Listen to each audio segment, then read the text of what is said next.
Black and white தமிழர்களுக்கு அன்பான வணக்கங்கள். இன்று நம்மோடு காங்கிரஸ் கட்சியினுடைய செய்தி தொடர்பாளர் அலீம் அல் புகாரி இணைந்திருக்காங்க. சார் வணக்கம். இல்லை சார், திடீர்ந்தால விஜய கூட்டணிக்கு கூப்பிட்டுருக்காரு உங்கள் கட்சியினுடைய மாநில தலைவர் செல்வ பெருந்தகை. விஜயை கூட்டணிக்கு அழைத்தாரா அல்லது அவர் எதை பேசுகிறாரோ அதை பேச வேண்டும் என்றால் எங்கு இருக்க வேண்டும் என்று அவருக்கான அறிவுரையை கூறினாரா? ரெண்டுக்கு வித்தியாசம் இருக்குல்ல. கூட்டணிக்கு வாங்க, என் கூட கூட்டணிக்கு வாங்க அப்படின்னா இன்றைக்கு அதிமுக படும் பாடை பார்க்குறீங்க. எங்கள் கூட கூட்டணிக்கு வாங்க அப்படின்னு எல்லோரையும் அழைப்பது, அது விஜய் அவர்களே வந்து யாராவது நம்மளை நாடி வருவாங்க இல்லையா, அவங்களுக்கும் நம்ம தரணும் இல்லையா அப்படின்னு கேட்டார். அதுதான் கூட்டணிக்கு அழைக்கிறது.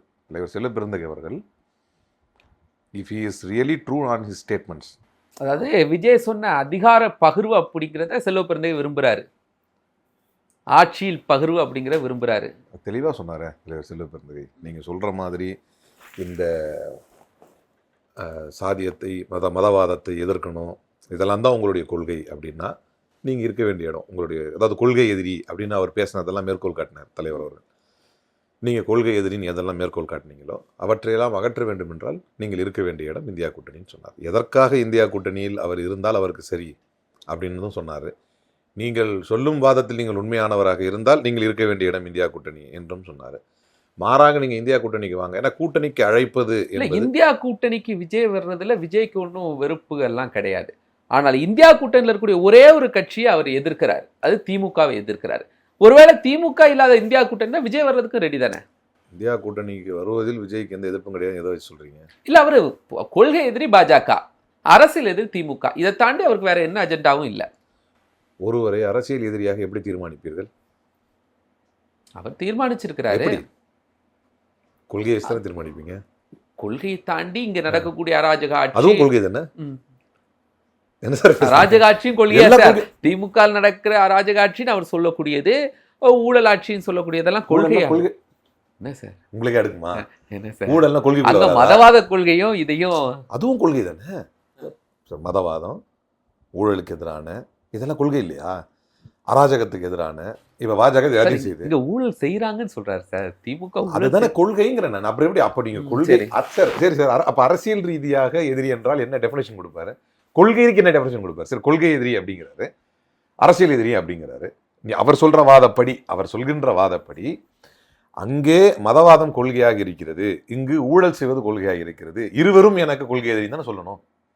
கரெக்டா இல்லையா நான் சொல்றது? நான் தப்பா எதுவும் சொல்றேன்னா? கரெக்டாக நான் சொல்றேன். அவர் இதுதான் கொள்கைன்னு சொல்லணும். முதல்ல அங்கேயே அவர் சறுக்குகிறார். அதனாலதான் அவர்கிட்ட அந்த தெளிவு இல்லைன்னு நம்ம பிப்ரவரி மாசம், போன பிப்ரவரி மாசமே கட்சி ஆரம்பிக்குன்னு சொல்லிட்டாரு. ஒரு வருஷம் கழிச்சு இன்னைக்கு ஈரோடு கிழக்கு இடைத்தேர்தலில் தங்களுக்கு கட்சி போட்டியிட முடியாத சூழல் இருக்கு, திமுக சீட்டை கொடுத்த பிறகு செல்வ பெருந்தகை இந்த வார்த்தையை பயன்படுத்துறாரு. இந்த இடத்துல தான் இது கேள்விக்குறியாகுது. திமுக கிட்ட சீட்டை கொடுத்து தன்னுடைய தொகுதியை விட்டு கொடுத்துட்டு அதுக்கு பிறகு செல்வ பெருந்தகை இந்த வார்த்தையை பயன்படுத்துறாரு. இல்ல அப்படின்னா ஒண்ணு, நீங்க ஏற்கனவே இப்ப சொன்னீங்க இல்லையா, இந்த பேக்ரவுண்ட், இந்த பேக்ட்ராப், அதாவது இடைத்தேர்தலில் சீட்டை விட்டு கொடுத்தது அப்படின்னா நம்ம அதை முழுசா அலசிட்டா இதுக்கும் வந்து தொடர்புபடுத்த வேண்டிய அவசியம் இருக்காது. அவர் தெளிவா சொல்றார், ஒன்றை கொடுத்து பலதை பெறக்கூடிய ஒரு சூழ்நிலையில் தான் இதை நம்ம செஞ்சிருக்கிறோம். தந்திரம். ஆமா, அப்கோர்ஸ், ஆப்வியஸ்லி. என்ன இருக்கும் பின்ன, ஒரு தலைவர் எதை நோக்கி ஐடியா பண்ணுவார்? கட்சியை பலகீனப்படுத்த நினைப்பாரா, அல்லது கட்சி பலகீனப்பட்டு அதன் மூலமாக தனக்கு வந்து அவப்பேரை ஏற்படுத்திக் கொள்ள ஒரு தலைவரே நினைப்பாரா, அல்லது எந்த வகையில் வந்து ஒரு சீட்டை விட்டு கொடுப்பதனால் அப்படி என்ன ஒரு ஃபேவர் வந்து ஒரு தனிப்பட்ட முறையில் அவருக்கு செஞ்சிட போகிறாங்க? எல்லாம் கட்சியுடைய நலனுக்காக தான். கட்சியுடைய மிகப்பெரிய ராஜதந்திரமாக அதை பார்க்கிறார். அவர் அன்றைக்கி ஒரு தனியார் தொலைக்காட்சிக்கு பேட்டி தரும்போது கூட சொன்னார், இன்னும் 10 மாதங்களில் இப்படி ஒரு சூழ்நிலை இருக்குது. அப்போ இந்த சூழ்நிலையில் திமுகவே நின்றால், அப்போ இந்த நேரத்தில் நாங்கள் உங்களுக்கு அதை விட்டு தருவதாக இருந்தால் வரக்கூடிய தேர்தல்களில் வேறு என்ன மாதிரியான சூழல்கள் எங்களுக்கு சாதகமாக அமையும், அது வந்து எப்படி எங்களுடைய கவுண்ட் டேலியை வந்து அதிகப்படுத்தும், இப்படி பல விஷயங்களை ஆய்வு செய்து தான் தேசிய தலைமை முடிவெடுத்ததை சொல்கிறது. அப்படின்ற அந்த சூழ்நிலையை புரிந்து கொண்டால் அதற்கும் விஜய் அவர்களை பற்றி தலைவர் அவர்கள் தெரிவித்த கருத்துக்கும் சம்மந்தம் இல்லைன்னு நான் ஒன்று கேட்குறேன் சார். சரி, நீங்கள் கூப்பிட்டுட்டீங்க, இந்தியா கூட்டணியில் திமுக இருக்கும்போதே வந்துட்டார். திமுக எப்படி சார் ஏற்றுக்கும்? திமுகவை குடும்ப ஆட்சின்னு டைரெக்டாக மேடை போட்டு பேசுகிறாரு, 2 இடத்துல பேசுகிறாரு. ஒன்று அவருடைய மாநாட்டில் பேசுகிறாரு, ஆதவ அர்ஜுனாவுடைய புத்தக வெளியீட்டு விழாவில் பேசுகிறார்.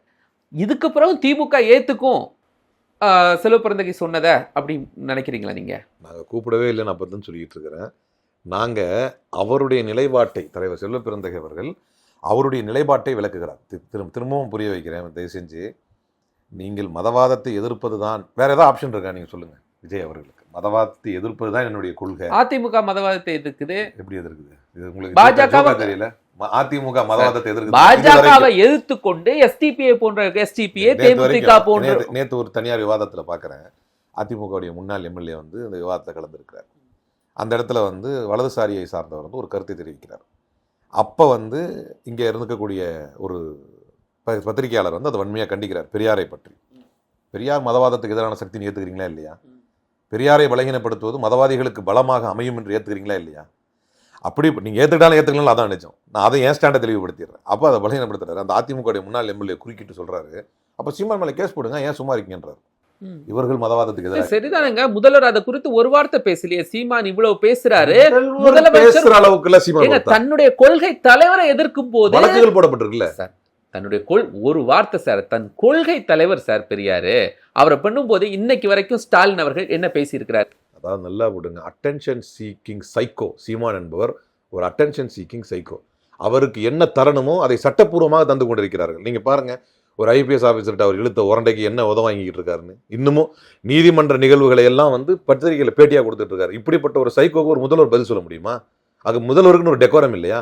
என்ன நடக்கணும்? 60க்கு கிட்டத்தட்ட 60 வழக்குகள் பதியப்பட்டிருக்கு. மதுரை உயர்நீதிமன்றம் தானாக முன் வந்து இதை வந்து ஏற்றுக்கொள்ள முடியாது என்று சொல்லி இருக்கிறது. இவ்வளவுதான் அதுக்கு அவ்வளவுதான் வெயிட்டே.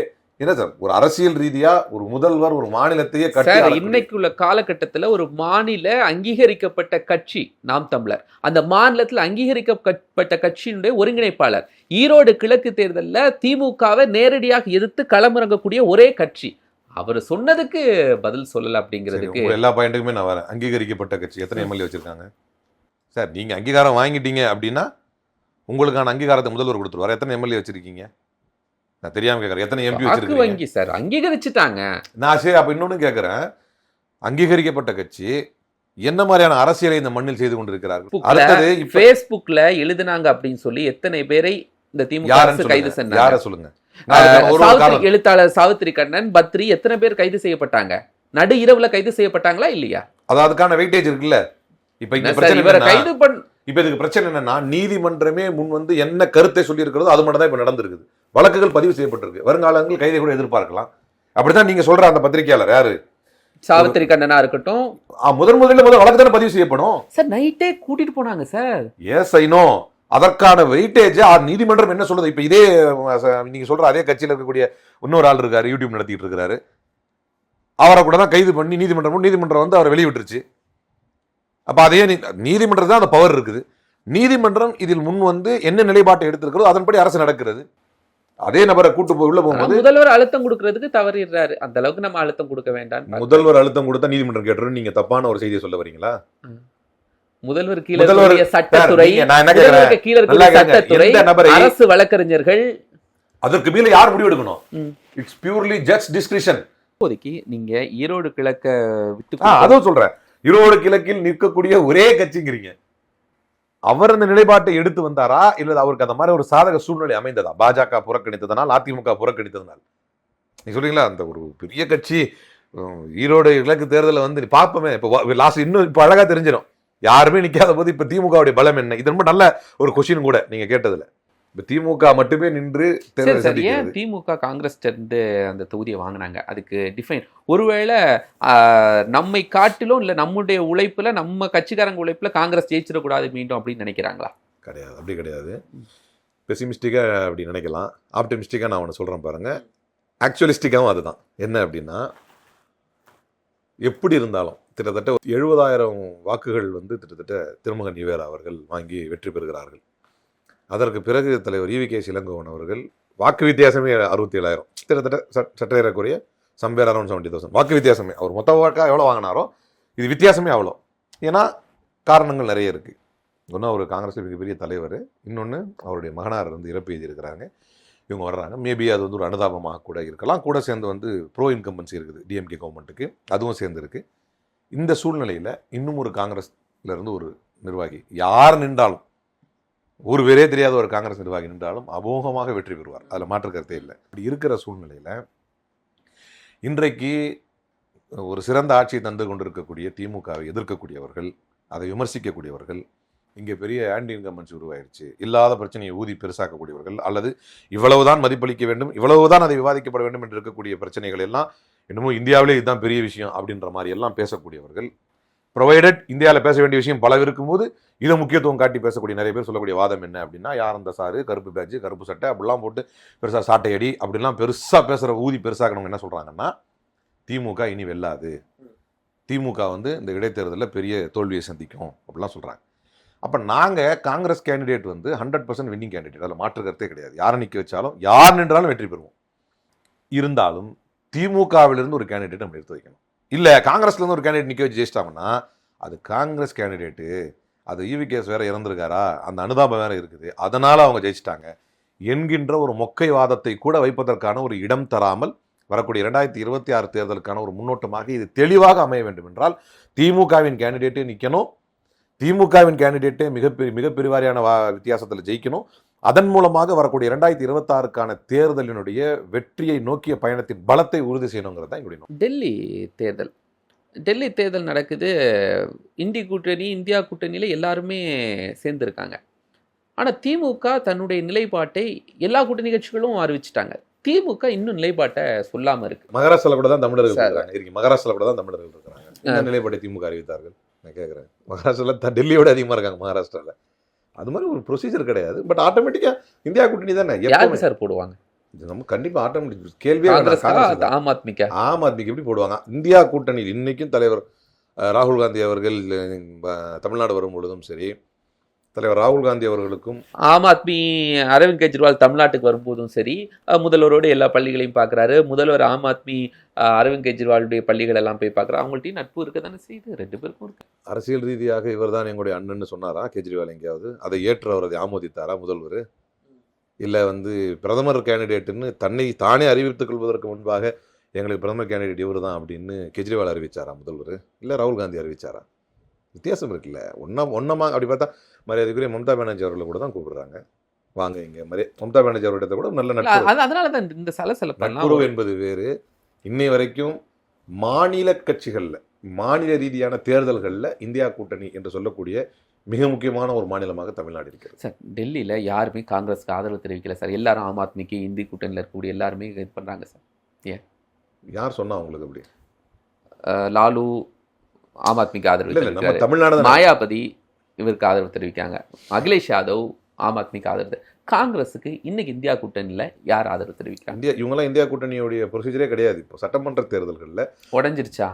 பாராளுமன்ற தேர்தலை மையப்படுத்தி தான் இந்தியா கூட்டணி. அது எப்படி உடையும்? பாராளுமன்ற கூட்டணியை மட்டும்தான் மையப்படுத்தி இந்தியா கூட்டணி. ஏன் தமிழ்நாட்டில் நடக்கலையா அவங்களுக்கு? என்டிஏ தனியாக நின்று திரும்ப பாராளுமன்ற தேர்தலுக்கு ஒன்றாவலையா சார்? பாராளுமன்ற கூட்டத்தை மையப்படுத்தியது தான் இந்தியா கூட்டணி. ஆனால் எந்த மாநில கட்சிகள் மாநில தேர்தலும் நம்ம அப்படி போகிறதுக்கு விருப்பப்படுறோம் அப்படின்னு, உதாரணத்துக்கு தமிழ்நாடு மாதிரி மாநில தேர்தலையும் இந்தியா கூட்டணி தொடரும் என்று விரும்புகிறார்களோ அங்கு தொடரும். ஆனால் அதோடைய பிரதானம் என்ன அப்படின்னா பாராளுமன்ற தேர்தலை மையப்படுத்தி தான் இந்தியா கூட்டணி.